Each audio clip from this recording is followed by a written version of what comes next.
हरे कृष्णा। प्यारे भक्तों, आज की वीडियो में आप सभी जानेंगे रमा एकादशी की व्रत कथा पूजन विधि के साथ। कार्तिक मास के कृष्णा पक्ष की रमा एकादशी व्रत कथा दीपावली की 4 दिन पूर्व पड़ने वाली कार्तिक मास के कृष्णा पक्ष की इस एकादशी को लक्ष्मी जी के नाम पर रमा एकादशी कहा जाता है। इस दिन भगवान विष्णु के पूर्ण अवतार कृष्ण जी के केशव रूप की पूजा आराधना की जाती है। इस एकादशी का व्रत करने से जीवन में वैभव और अंत में मोक्ष की प्राप्ति होती है। धर्मराज युधिष्ठिर बोले कि हे भगवान, अब आप मुझे कार्तिक मास की कृष्णा पक्ष की एकादशी की कथा सुनाइए। इस एकादशी का नाम क्या है तथा इससे कौन सा फल मिलता है, सो सब विस्तार पूर्वक कहिए। श्री कृष्ण भगवान बोले कि हे राजन, कार्तिक मास की कृष्णा पक्ष की एकादशी का नाम रमा है। इसके व्रत से समस्त पाप नष्ट हो जाते हैं। इसकी कथा इस प्रकार है। प्राचीन काल में मुकुचुंद नाम का एक राजा राज्य करता था। उसके इंद्र, वरुण, कुबेर, विभीषण आदि मित्र थे। वह सत्यवादी तथा विष्णु भक्त था। उसका राज्य बिल्कुल निष्कंटक था। उसके एक उत्तम चंद्रभागा नामक लड़की उत्पन्न हुई। उसने उस लड़की का विवाह राजा चंद्रसेन के पुत्र साभन के साथ किया। एक समय जबकि वह अपनी ससुराल में थी, एक एकादशी पड़ी। चंद्रभागा सोचने लगी कि अब एकादशी समीप ही आई है, परंतु मेरा पति अत्यंत कमजोर है, इसलिए यह व्रत नहीं कर सकता। परंतु मेरे पिता की कठिन आज्ञा है। जब 10वीं आई तब राज्य में ढिंढोरा पिटा गया।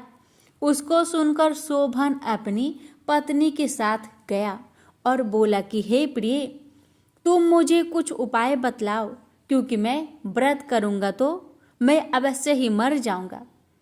इस पर चंद्रभागा बोली, हे प्राणनाथ, मेरे पिताजी के राज्य में एकादशी के दिन कोई भी भोजन नहीं कर सकता है। यहाँ तक कि हाथी, घोड़ा, ऊंट, पशु आदि भी तृण, अन्न, जल आदि ग्रहण नहीं करते। फिर यहाँ मनुष्य कैसे भोजन कर सकते हैं?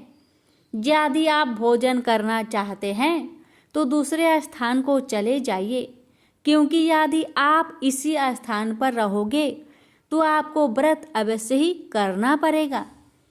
उस पर शोभन बोला कि हे प्रिय, तुम्हारा कहना बिल्कुल सत्य है। मैं इस व्रत को अवश्य ही करूँगा।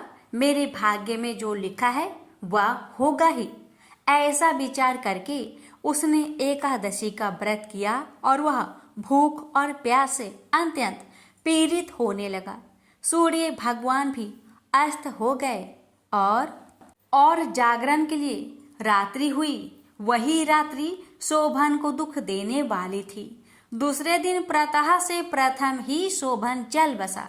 राजा ने उसके मृतक शरीर को दहन करा दिया।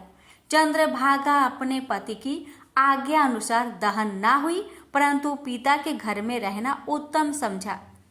रमा एकादशी के प्रभाव से शोभन को मंदराचल पर्वत पर धन्य धान्य से युक्त तथा शत्रु रहित एक उत्तम नगर प्राप्त हुआ। उसके महल में रत्न तथा स्वर्ण के खंभे लगे हुए थे।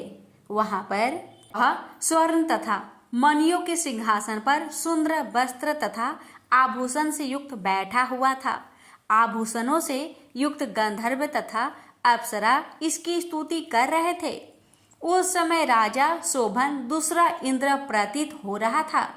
एक समय मुकुचुंद नगर में रहने वाले एक सोम शर्मा नाम का ब्राह्मण तीर्थ यात्रा के लिए निकला। उसने घूमते घूमते उसको देखा। वह ब्राह्मण उसको अपने राजा का जमाई जानकर उसके निकट गया। राजा शोभन ब्राह्मण को देख आसन से उठ खड़ा हुआ और अपने ससुर तथा स्त्री चंद्रभागा की कुशलता को पूछने लगा।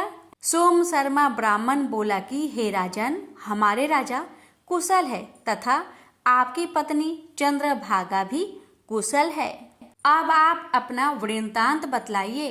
मुझे यह बड़ा आश्चर्य है कि ऐसा विचित्र और सुंदर नगर, जिसको ना तो मैंने कभी सुना और ना कभी देखा है, आपको किस प्रकार प्राप्त हुआ। शोभन बोला कि हे देव, यह सब कार्तिक मास की कृष्णा पक्ष की रमा एकादशी व्रत का प्रभाव है। इसी से मुझे यह अनुपम नगर प्राप्त हुआ है, परंतु यह अध्रुव है।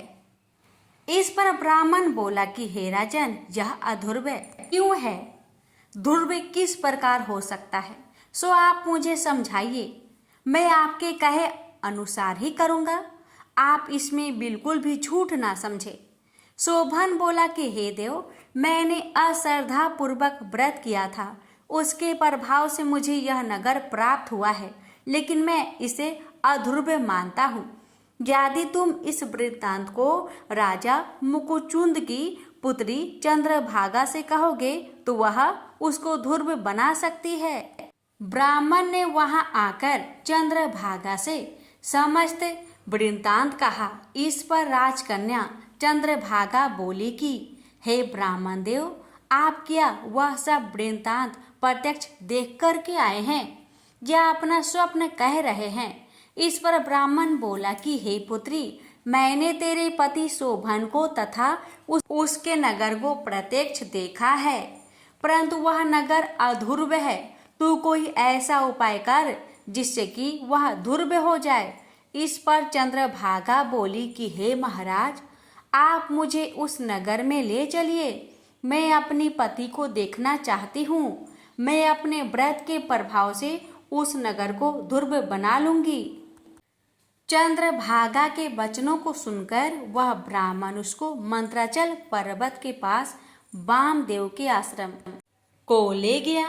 वामदेव ने उसकी कथा को सुनकर चंद्रभागा को मंत्रों से अभिषेक किया। चंद्रभागा मंत्रों तथा व्रत के प्रभाव से दिव्य देह धारण करके पति के पास चली गई। शोभन ने अपनी स्त्री चंद्रभागा को देखकर प्रसन्नता पूर्वक उसे वाम अंग में बैठाया।